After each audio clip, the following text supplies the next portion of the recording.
It's not the only predominantly black or minority ethnic neighbourhood in the city by any means, but it's one of them.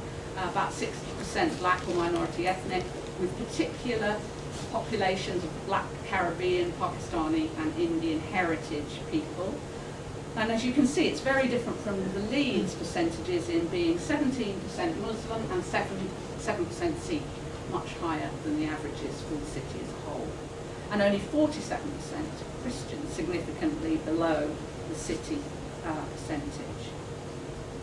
Okay, let's have a look at Chapeltown Road. So there it is, there's the Google map. I'll just flash up these pictures. This is a little walking tour you're getting of the road, and you'll see the road in most of these pictures, so there really is a focus on the road itself. I'll tell you a bit more about some of these images later, so I won't necessarily dwell on them now.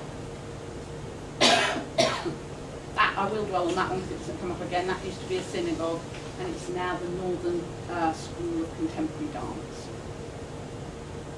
That one, lovely one, that's just a terrace just off the main road, and that was the first Sikh Gurdwara in the city.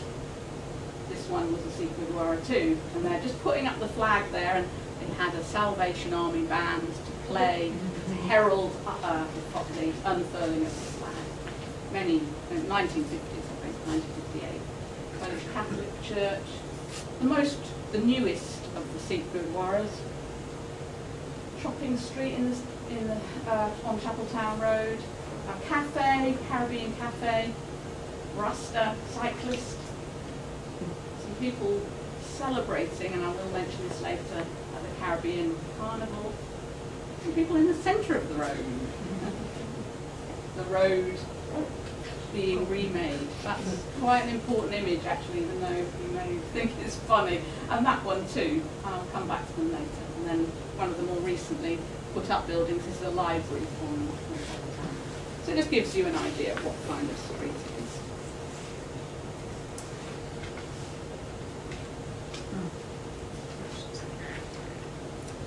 So just to conclude on Chapeltown itself, in her 1993 example of London's Kilburn High Road, so Kilburn High Road in London, the renowned urban geographer Doreen Massey exposed the interconnected nature of a single place in wider space. Its multi-ethnic and multicultural nature linked it to other national and global places. And whilst it could certainly be said to have a character all of its own, just as Chapeltown Road does, Doreen Massey said, "This is absolutely not a seamless, coherent identity, a single sense of place which everyone shares. It's not that at all, not a place, a single sense of place that everyone shares." And that's true of the vicinity of Chapeltown Road, and no doubt many of the neighbourhoods that you're familiar with. In the case of Chapeltown, while many of its residents strongly identify with it, a number who pass through it up and down the road associate it only with lawlessness and violence. Some of those who attend its places of worship are local and see these places directly serving Chapeltown. Other people drive in from outside the area and identify only with their particular congregation, whose members are drawn from a much wider region. So people have very different views about Chapeltown, just as they do any place. So what I want to do now is to talk a little bit about the spatial approach before I move on to talking about these wider issues of agenda setting and policy engagement. Let's see what slide 13 is. Now, first of all, I want to tell you a little bit about why I devised the spatial methodology in the first place. I had worked for many years on local religions and on the relationship between religion and locality. And you can read a history of this journey, if you want to, in an article from 2009 in the journal Religion, which I called From Locality to Location and Back Again, borrowing from David Harvey's title. And some of what follows in the next section is from that article. So if you've read it, then do bear with me and think of it as a reminder, a memory refresher if you've already read the article. In turning my attention to writing a book on the subject of religion and locality in 2001, and beginning with my own neighbourhood, it soon became clear to me that I needed tools better tailored to my intended task. My neighbourhood had its fair share of places of worship, and these were connected outwards to other organisations and activities through their members and leaders. However, in my view, to focus on such places and connections alone would minimise the location and role of religion.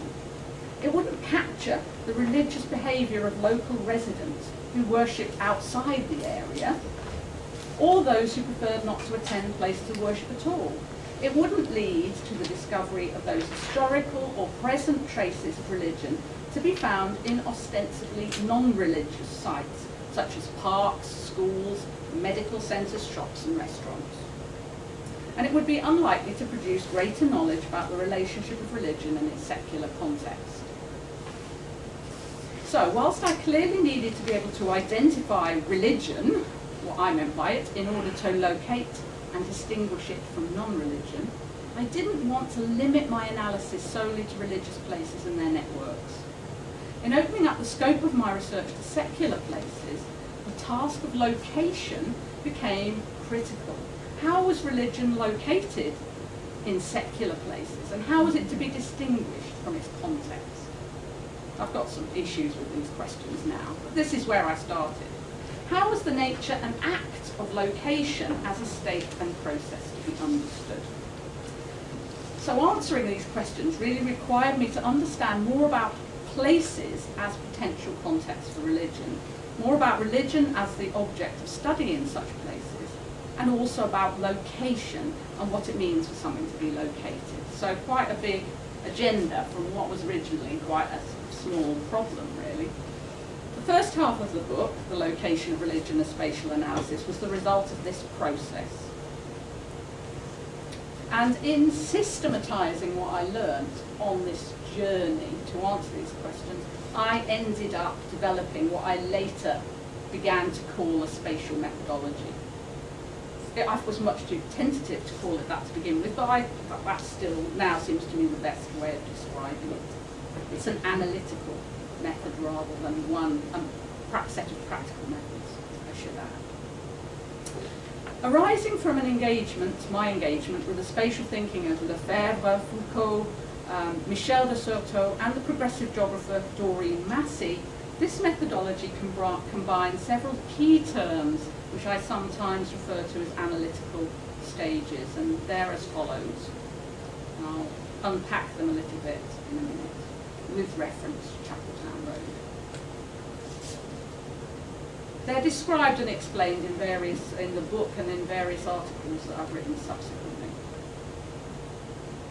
So let's see how these work in the context of an urban street.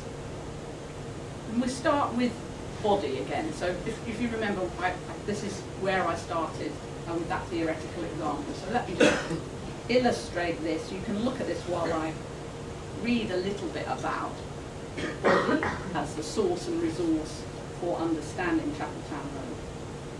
Civic leaders and local residents refer to Chapeltown Road as one of the city's arteries, thus metaphorically representing it as a channel of the lifeblood of Leeds. And in many ways this is appropriate, as it developed from being a road between places to a migratory route for groups escaping the squalid socio-geographical confines of the inner city. In the 19th century, upwardly mobile Leeds citizens sought the clean air of a garden suburb. They were followed by Eastern European Jews, South Asian Sikhs and Muslims, Central Europeans and African Caribbeans, for many of whom religion was a significant feature of identity. In this sense, the road became a flow of migrating bodies, some of whom settled while others moved on. A road and its character are shaped by conceptions of the body in space.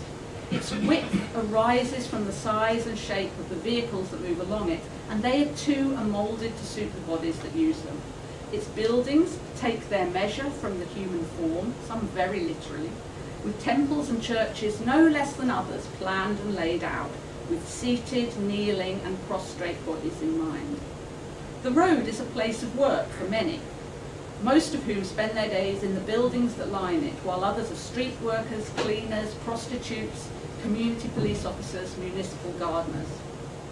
For others, young and old, the road is the place where they hang out, going in and out of cafes, community centres and places of worship, leaning against walls, cruising in cars, crisscrossing the road.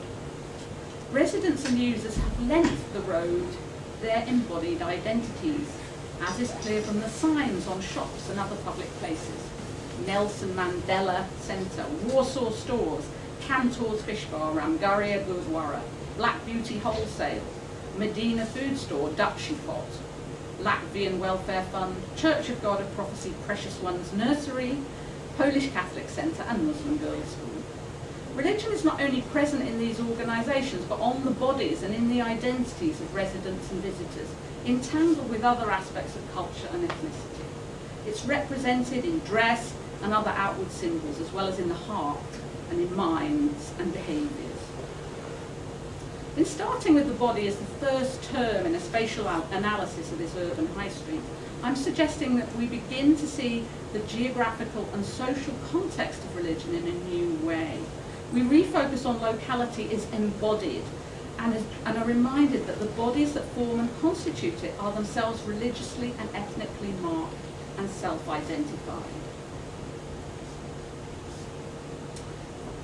Chapeltown Road is a physical, mental and social locus.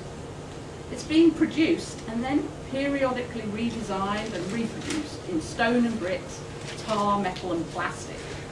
At the same time, it's the sum of the people who live on it and move through it, and of those representations of it we read about in the press, hear in songs, see in old photographs and construct in our conversations. It's been materially, socially and discursively reproduced by the various groups who've made it their home. In the late 19th and early 20th centuries, for example, Eastern European Jews filled Chapeltown Road and neighbouring streets with their organisations, and then moved north, leaving all their synagogues and shops to the process of institutional recycling by newer groups of Pakistani Muslims, Sikhs, Vietnamese Buddhists, and more recently, students at the Northern College of Contemporary Dance. With this second term, Dimensions of Space, we turn from the body to focus on the multi-dimensional nature of the street. Even though we represent it as these three elements, physical, social and mental, it's actually obviously one street enveloping all these dimensions.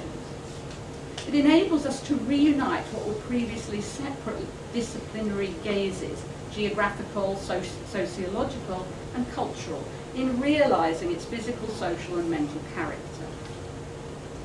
Even if we restrict ourselves to a definition of religion based on self-identification, we see that religion inheres in all three of these dimensions of the street. Physically in its religious buildings, socially in its religious organisations, networks and casual exchanges on religious matters, and mentally in its representations as both a multi-religious locality and one associated at different times with particular groups, such as Jews and Sikhs. Although it's important methodologically to differentiate these dimensions in order to do justice to each, we must remember that as a locality, the road is the sum of all three of these in tension.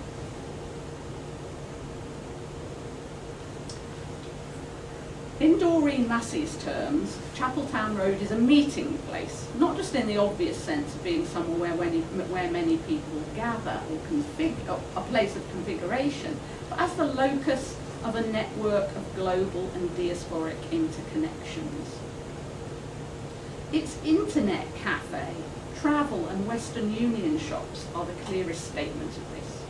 In being home to recent migrants from many parts of the world, it's a hub of international communications, with religious blessings and messages transmitted no less than more mundane social exchanges. Simultaneously, a local resident may be waiting to collect her children from religious school on Chapeltown Road, while speaking by mobile phone to a distant family member in Birmingham, Poland or the Punjab. In addition, the road carries its past within it. So we've had this notion of simultaneity, this interconnectedness of the street,